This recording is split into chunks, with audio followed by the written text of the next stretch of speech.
Hello, everybody. It is Rocco, your boy, coming at you with another Age of Sigmar video. In this video, we're going to be talking about how to deny your opponent in games, because we talked about how to like find your win condition and how to do these different things. But when it comes to denying your opponent, this tends to be a whole different beast. And let me explain. Follow me, camera guy. Here. All right. So a lot of these top armies have great troops. They've got great buffs coming from heroes you can't target anymore, thanks to lookouts to their rules. Maybe your army doesn't have magic or abilities to pop these foot heroes, and you don't want to get close enough, because if you shoot the foot heroes, the big 500 point unit they were buffing is just going to kill you, right? And then you've got these armies where in their book, their battle tactics are just fantastic. They do not need to interact with you, the opponent. They just need to do things on the table with their units. And you know what?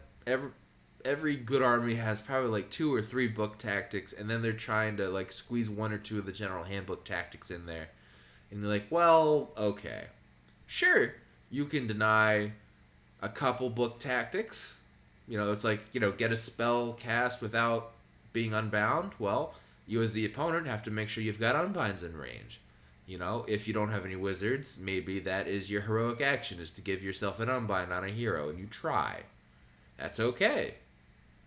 But that's not always going to work. And sometimes, too, like I would recommend, if you have the ability to, if you're part of a large gaming group, to, again, seeing different armies play, even if you're not playing them, to see what they could do, watching battle reports. Heck, on Tabletop Simulator, one of the things that I could do, even not on Tabletop Simulator, just having empty bases and proxying, writing on little pieces of paper and moving them around, and finding the rules from borrowing your buddy's book. Play some of these armies that are giving you a hard time, so you could be like, cool, well, as the Tzeentch player, like playing against Tzeentch, it's kicking my butt up and down the table. I don't know how to deal with it, but as the Tzeentch player, I'm like, oh, a lot of my great offensive spells have an 18-inch range or shorter, so I need to figure out my spacing and how do I make sure that all my stuff connects where I need to get my buffs and get my good shooting. So, again, all this is great, but there's a lot of moving parts there. A lot of it's army specific. You're never going to know the encyclopedia of all the battle tactics to deny, all the grand strategies you can try to stop. So what is the easiest way here to deny people points? How can you do that? How can you make them have a goose egg on that board? Well, the easiest way that I've come up with, and this is going to sound stupid, because it's like when you're talking to someone about sports and you see the post-game interview, it's like, how'd you win? Well, we scored more points than them and stopped them from scoring. It was easy. You're like, wow, that was enlightening. But it can be that easy in theory, right? In practice, it's a little hard, but okay, battle tactics are hard. I can't find my opponent's win condition on like who buffs what to make the super combo that goes and forms Voltron and kills me.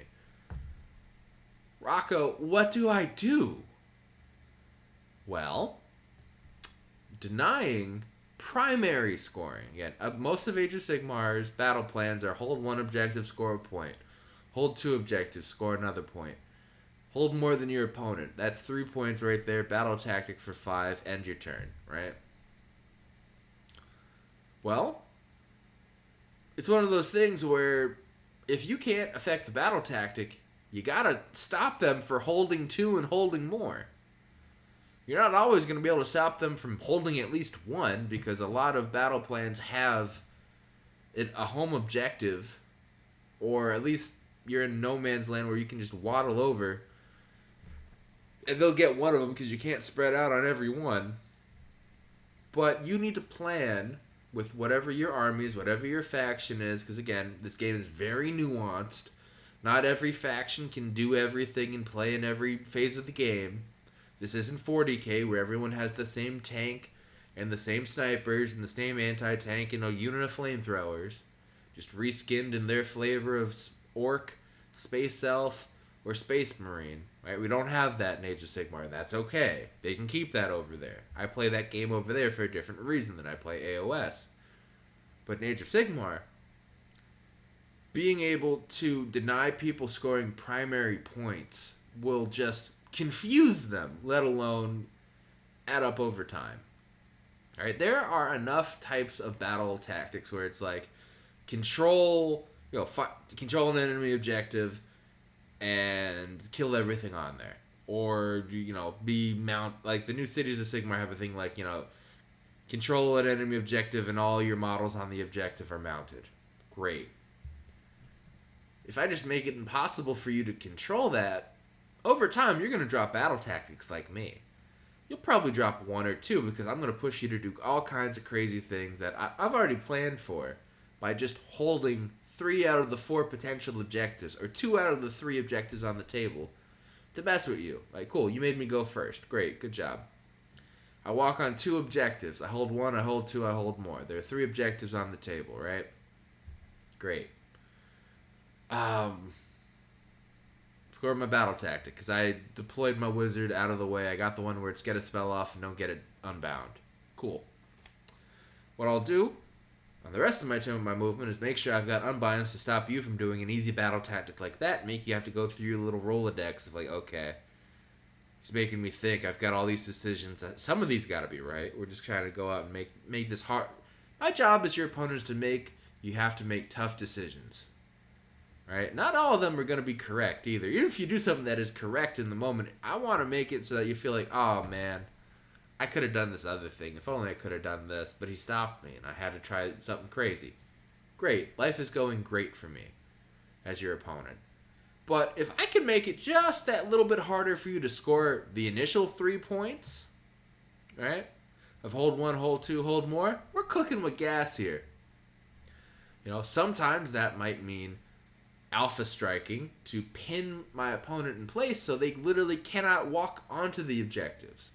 Sometimes that might mean I'm just outbodying you because I brought a horde army that wasn't that fast, so I can't stop you from walking on physically, but I'll make it so that it doesn't matter if you walk on or not. I still have 60 bodies in range thanks to my 60 stabbers that can contest an objective outside of 9 inches instead of 6. Again, well, you have to find the way for this that works for your army. But like an army that seems to always, everyone's like, oh god, it's bad, it's unplayable, it's horrible, but always seems to stay around being good, is Sons of Behemoth, right? The Mega Gargant build with 4 megas, you find the combination of the points that work. They generally count as way more models than they should. They walk onto an objective and then sit there. Alright? And unless your opponent can kill a Mega Gargant a turn, because there's only so many that can be on so many objectives at once, there eventually becomes a tipping point of whether you could actually catch up on scoring to the Mega Gargants or not. And we can take this kind of philosophy to other armies too that are really resilient, like say Nurgle with their 5-up ward save, that wants to be in these protracted grinding matches of, cool, I can tag you for a bunch of mortal wounds, I've got a 5-up ward save, we're cool. Death armies with the recursion of how they bring troops back over and over again. This is a way to do that. Cities has amazing recursion for it, and recursion in this case is bringing back models and or units from the dead. For cities, it is models to fill a unit. Once the unit is dead, it is just dead. For Soulblight Grave Lords, as an example, they can bring back units at half strength. They have really good recursion. Cities, decent with the amount of ways to rally troops back, though you do have the wound cap of 10 wounds on a rally. There's healing mechanics. But we're getting a little bit on a tangent here, because the point is, you need to be smart with your movement.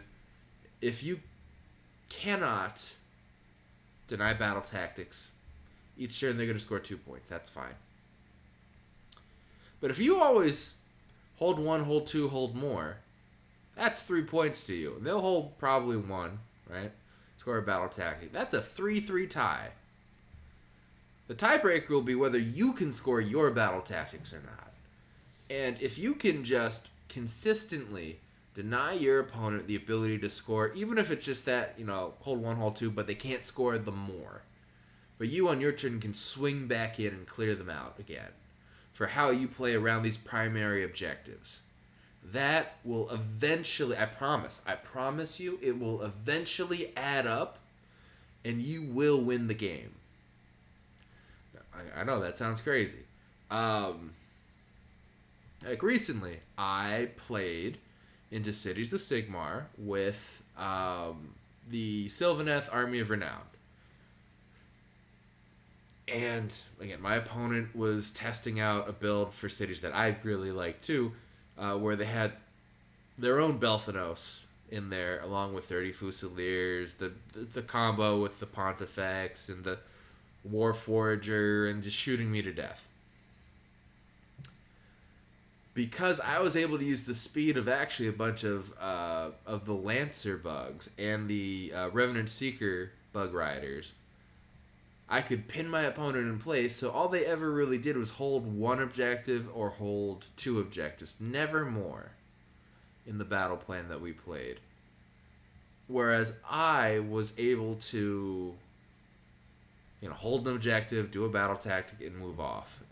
Even when I eventually ran out of battle tactics to do, because in the Armies of Renown, you don't get access to your traditional book tactics. You get 3 battle tactics generally, just for that Army of Renown, and it can be a little bit limiting. Like, one of them for the new Army of Renown was kill, because you have a mechanic where you specifically choose a unit to hunt down and kill it in melee, which seems great, nice, and easy, but you have to interact with your opponent. They could redeploy away and you fail the charge. You could try to soften it up with shooting and accidentally kill it. You could be like me and roll a bunch of 1s and not get it. It happens.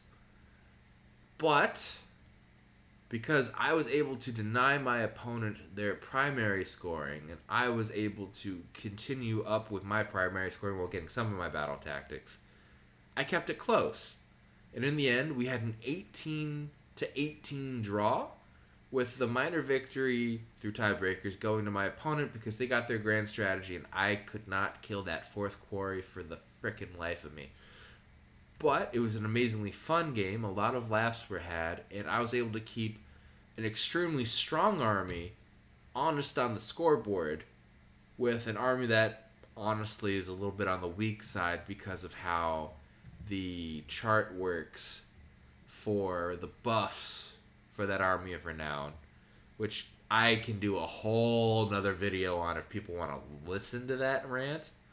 That Army of Renown is like so close to being good. Not great, good. Now it's just okay because Belthanos himself is amazing. Well, themselves, they're tree people. They don't have parts, it's all wood. I made it funny. Anyway, how do we deny our opponents? Let's just again, summarizing it, it could be finding out what their weaknesses are and their synergies and stopping them. But not every army can do that. It could be denying their battle tactics, but some armies bring their own that are so good they don't interact with their opponent. So we can't really function on that. But one thing we can do every single game is stop them from scoring their primary points of holding 1, holding 2, and holding more. That we can always interact with. We are always involved with it. Again, making it just so hard for them to be able to do anything to get that full 3 points. Even if they have a home objective. Cool, that's great. Can you hold 2? Can you hold more? And that will add up over time. And because your opponent will not have the board presence, because again, they're fighting over objectives, they can't easily set up their own battle tactics. Eventually, it will come to bite them in the butt. You just need to hold on and score those primary points long enough for the math to end in your favor. Alright? Nothing crazy, nothing ridiculous here. This is just stop them from walking onto the circle, or if they walk onto the circle, you have more models than they do. Or count as more models than they do. How your specific army does that, I don't know, because this is a video out to the masses. There's many different ways, though, for many different armies to make this easier on yourself. And you need to play to your strength to ham up your opponent's weakness. And also, like and subscribe. Something like 80% of people watching this channel aren't subscribed. And I can't help you and make new videos and answer more questions like this one if you don't leave comments on the video. This is, again, directly in response to someone commenting on how to do this. And this is the best way that I can come up with. And it's actually kind of good advice, too. It's what I use in my games. It's great. It works. I've tested it for 5 some odd years of Warhammer, Age of Sigmar. This works. And in order for it to keep working, you need to keep liking these videos, sharing it with your friends, and going to these events and then bragging you learned it from here. Yeah.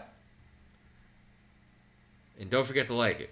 And comment on what you want me to cover next, because if you do not comment, I don't know what you want me to say. What's the burning question? I don't know. But you can tell me. You can help me. And I'll help you. So, be nice, roll some dice, and I'll say what I say at the end of all of our videos. Bye.